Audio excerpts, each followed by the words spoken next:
Monkey stores leaves at Monkey Bank. Monkey Bank keeps leaves safe. Monkey Bank gives Monkey leaves back when Monkey needs them. Simple, fair, everyone happy. But wait. Monkey Bank has giant golden banana statue. Monkey has 2 leaves and a dream. So how does Monkey Bank afford giant golden banana statue?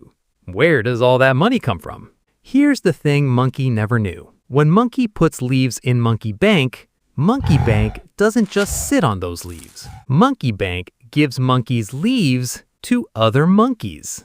Wait, my leaves? Yes, your leaves. But my leaves are right there in my account. Are they though? This is called fractional reserve banking. Monkey Bank only keeps a small fraction of Monkey's leaves in the vault.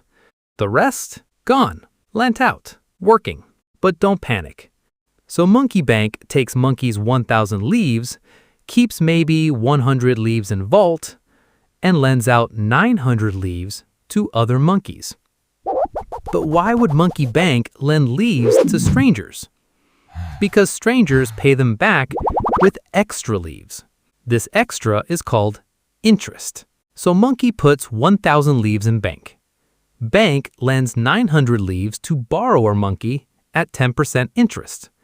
After 1 year, borrower Monkey pays back 900 leaves plus 90 extra leaves.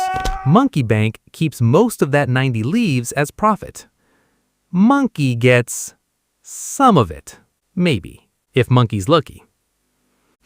Monkey Bank pays saver Monkey 0.5% interest on savings. But Monkey Bank charges borrower Monkey 10% interest on loans. That gap between those two numbers, it's called the net interest margin. And this happens millions of times per day, across millions of monkeys, every single day. Monkey Bank also makes money from fees. Monthly account fee, ATM fee, overdraft fee, breathing near the bank fee.